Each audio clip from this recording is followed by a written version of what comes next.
హాయర్స్ second power channel ప్రస్తుతం మనతో పాటు అమరావతి బహుజన జేఏసీ పోతుల బాలకోటయ్య గారు ఉన్నారు. వారితో ఒకసారి మాట్లాడదాం. సార్ నమస్కారం. నమస్తే. సార్ సినిమా ఇండస్ట్రీలో గత కొన్ని రోజుల నుంచి కూడా జరుగుతున్న పరిణామాలు అనేది ఒక కొత్త చర్చకు దారితీయడం మనం చూసాం సార్. అంటే సినిమా ఇండస్ట్రీ పట్ల రేవంత్ గారి ప్రభుత్వం అంతగా సానుకూలంగా స్పందించడం లేదు. ఆయన కాస్త అగనిస్ట్ గా ఉన్నారన్న ప్రచారం కూడా జరిగింది మొన్నటి వరకు కూడా. సో అప్పుడు ఒక కొత్త చర్చ ఏంటంటే ఇండస్ట్రీ ఏపీకి తరలి వెళ్ళిపోతుందా అని చెప్పేసి పెద్ద చర్చకైతే దారితీసింది. అప్పుడే పవన్ కళ్యాణ్ గారు కూడా ఒక పల్లెటూళ్ళలో గిరిజన ప్రాంతాల్లో పర్యటిస్తున్నప్పుడు ఆయన కూడా కొన్ని మాటలు అన్నారు. ఇక్కడ లొకేషన్స్ చాలా అద్భుతంగా ఉన్నాయి. సినిమా ఇండస్ట్రీ ఇక్కడికి వచ్చి షూటింగ్ చేసుకుంటే చాలా బాగుంటుంది. విదేశాల్లో ఏ విధంగా అటువంటి లొకేషన్స్ ఉన్నాయో ఇక్కడ కూడా ఉన్నాయని చెప్పేసి ఆయన కూడా మాట్లాడారు. మరి ఇండస్ట్రీ ఏపీకి తరలి వెళ్ళిపోవడం పైన జరుగుతున్న చర్చ పైన మీ ఒపీనియన్ ఏంటి సార్? మీరేం చెప్తారు? ఆచార్య నమస్తే. నేనైతే హైదరాబాద్ నుంచి తెలుగు ఇండస్ట్రీ, సినిమా ఇండస్ట్రీ ఆంధ్రప్రదేశ్కి వెళ్ళిపోతుంది అనేది మాటనైతే నేనైతే నమ్మనండి. అలా తరలిపోదండి, తరలిపోయే పరిస్థితి కూడా లేదండి. అయితే ఈ రోజు ఇది ఎందుకు వచ్చింది ఇంత చర్చగా అంటే, పుష్ప సినిమాలో సంజయ్ థియేటర్ దగ్గర రేవతి మరణం మూలాన ఒక వివాదం అయ్యి అక్కడ రాష్ట్ర ప్రభుత్వానికి పుష్ప సంబంధించిన మూవీ హీరో అల్లు అర్జున్ గాని లేదంటే ఆ టీంకి సంబంధించిన దాంతో వివాదం వచ్చింది. అది అసెంబ్లీ వరకు చర్చకి వెళ్ళింది. రేవంత్ రెడ్డి గారే ఆ రేవతి మరణం పట్ల హీరో ప్రవర్తించిన తీరుని ప్రశ్నిస్తూ రాష్ట్ర ప్రజలకు చెప్పడం మూలాన ఈ రచ్చ జరిగింది. ఇప్పుడు మీరు అన్నట్టుగా ఏంటంటే పెళ్లి జరుగుతుందంటే ఇప్పుడు ఎవరితో విస్తరాకులాడబడి ఎక్కువ అని చెప్పేసి అన్నట్టుగా ఈ బయట వాళ్ళే మాట్లాడుతున్నారు సినిమా ఫీల్డ్ వెళ్ళిపోతుంది, ఆంధ్రప్రదేశ్కి వెళ్ళిపోతుందని. ఇప్పుడు షూటింగ్లు అంటే ఎక్కడైనా చేసుకోవచ్చు. అంటే షూటింగ్లు ఇప్పుడు మాత్రం ఎందుకు చేయట్లేదు? ఆంధ్రప్రదేశ్లో మన కోనసీమలో చేస్తూనే ఉంటుంటారు, అరకు లోయ ప్రాంతంలో చేస్తూనే ఉంటుంటారు, విశాఖపట్నం అందమైన ప్రాంతం, బీచ్లో సినిమా తీయని పరిస్థితి ఎక్కడ ఉంది? చాలా సినిమాలు అల్లు అర్జున్ గారి, పవన్ కళ్యాణ్ గారి బీచ్లోనే జరిగాయి. ఓకే, ఆ బీచే విశాఖపట్నమే సినిమా అందాలకి ప్రసిద్ధి. అరకు లోయలో ఇవన్నీ కూడా, లేదా అమరావతి ప్రాంతం కానీ, విజయవాడలో ఆంధ్రప్రదేశ్లో కొన్ని, తిరుపతి వెంకన్న ఆ సంఘటనలు ఎప్పుడైనా షూటింగ్లు తీసుకోవచ్చు. కానీ సినిమా ఫీల్డ్ మొత్తం కూడా ఏదో ఎక్కడేదో కక్ష కట్టేసి సినిమా ఫీల్డ్ని ఏదో రాష్ట్ర ప్రభుత్వం ఏదో కత్తి కట్టి వాళ్ళని ఏదో నాశనం చేస్తుంది, వాళ్ళని పారిపోయే కదా. ఏది మన ఆంధ్రప్రదేశ్లో కనుక గత 5 ఏళ్ళు జగన్మోహన్ రెడ్డి గారి కనుక అమర్రాజా బ్యాటరీని తరలించినట్టు, లేదా వాళ్ళని ఎల్లగొట్టినట్టు, పరిశ్రమలు ఏమైనా రాకుండా చేసినట్టుగా ప్రవర్తిస్తున్నారనే మాట అయితే సత్యదూరం.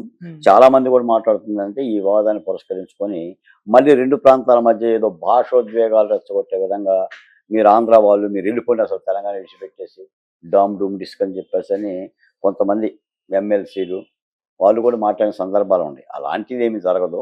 ఒక వివాదం వచ్చింది, నాకు తెలిసి ఆ వివాదం కూడా ఇవాళ రేవంత్ రెడ్డి గారితో సినీ దిగ్గజాలందరూ కూడా కలవటంలో పరిష్కారం అయిపోయింది. ఒకవేళ ఏదన్నా ఆంధ్రప్రదేశ్లో కూడా సినిమా ఇండస్ట్రీ డెవలప్మెంట్ చేసుకోవాలంటే చేసుకోవచ్చు. అది రాష్ట్ర ప్రభుత్వంతో మాట్లాడుకోవచ్చు. గతంలో కూడా జగన్మోహన్ రెడ్డి గారు ముఖ్యమంత్రిగా ఉన్నప్పుడు కూడా చిరంజీవి గారే కలిశారు. చిరంజీవి గారు, కొంతమంది నిర్మాతలు, వెంకటేష్ గారు, నాగార్జున గారు కలిసి ఆంధ్రప్రదేశ్లో కూడా మాకు ఏదన్నా కాస్త అవకాశం ఇస్తే, ఏదో భూమో గట్రా ఇస్తే ఈ ఫీల్డ్కి సంబంధించిన కొన్ని ఇన్స్టిట్యూషన్లు పెట్టుకొని అభివృద్ధి చేస్తామని. ఒకవేళ అటువంటిది ఉంటే ఈ రాష్ట్రంలోనూ చేసుకోవచ్చు, ఆ రాష్ట్రంలోనూ చేసుకోవచ్చు. కాకపోతే మొత్తం ఫీల్డ్ ఇక్కడ ఖాళీ చేసి వెళ్ళిపోవడం అనేది ఏమి జరగదు. పైపెచ్చి ఏంటంటే సినిమా ఫీల్డ్ కూడా అది విశ్వవ్యాప్తమైందండి. అది హైదరాబాద్లో ఉంటుంది, చెన్నైలో ఉంటుంది, అమరావతిలో ఉంటుంది.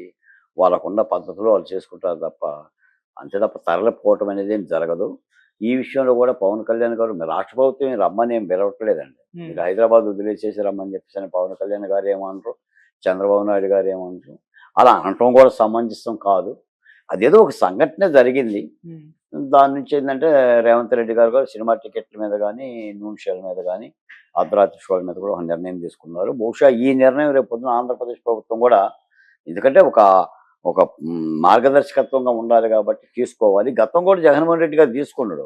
కాకపోతే ఆయన ఏం చేసిందంటే కొంతమంది హీరోల మీద కక్ష సాధించినట్టుగా పవన్ కళ్యాణ్ గారు సినిమాలు తీస్తున్నప్పుడు ఆ నిబంధనలు పెట్టి కొంత చాలా ఇబ్బంది పెట్టి ఎంఆర్ఓలను కూడా సినిమా హాల్ దగ్గరకు పంపించేసేసి మద్యం దగ్గర కనుక పంతులను పెట్టినట్టుగా ఒక కక్షపూరితంగా చేశాడు. ఇప్పుడు టికెట్ ధరలు ఇష్టానుసారంగా పెంచమని చెప్పేసి అని ఏ ప్రభుత్వాన్ని కూడా ఎవరు అని అనరు. కాబట్టి తెలుగు ఇండస్ట్రీకి హైదరాబాద్ నుంచి వచ్చిన ఇబ్బంది ఏమీ లేదు. ఆంధ్రప్రదేశ్కి అయితే వీళ్ళెవరో వెళ్ళరు. ఎందుకంటే అంతా ఇక్కడే ఉందండి. వాళ్ళ ప్రాపర్టీలు ఎక్కడ ఉన్నాయి, వాళ్ళ నివాసాలు ఎక్కడ ఉన్నాయి, వాళ్ళ కమ్యూనికేషన్స్ ఎక్కడ ఉన్నాయి, భాగ్యనగరంలో ఉన్న సౌకర్యం ఇప్పటికీ ఇంకా అమరావతిలో రాజధాని పూర్తిగా పరిపక్వ దశకు కూడా రాలేదు. అవును. ఇంకా అది మొన్న 5 ఏళ్ళు ఎన్నో చెరల పడ్డది, కష్టాలు పడ్డది. అసలు రాజధాని ఎక్కడ ఉందో అర్థం కాని పరిస్థితిలో ఉంది. జగన్మోహన్ రెడ్డి గారి పరిపాలన పోయిన తర్వాత, కూటమి ప్రభుత్వం వచ్చిన తర్వాత అన్ని గాడిలో పడుతున్నాయి. ఈ గాడిలో పడుతున్న సందర్భంలో పెద్ద ఇండస్ట్రీ వెళ్తుందని నేనైతే అనుకోను. కాబట్టి ఇది ఒక డిస్ప్యూట్. ఈ డిస్ప్యూట్ పరిష్కారం కూడా అయిపోయింది.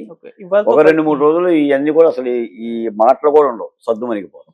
అంటే కూటమి గవర్నమెంట్ ఏమైనా ఆలోచన చేయలేదు సార్? ఒకవేళ ఇండస్ట్రీ ఏపీకి వస్తే ఏపీ కూడా డెవలప్ అవుతుంది అన్న ఆలోచన, అంటే కొద్దిగా ఇండస్ట్రీ అటు సగం సగం అక్కడ అన్నట్టుగా ఏమైనా ఆలోచనలు చేసింది? ఆ ప్రయత్నాల దిశగా కూటమి గవర్నమెంట్ ముందుకు వేసిందా సార్?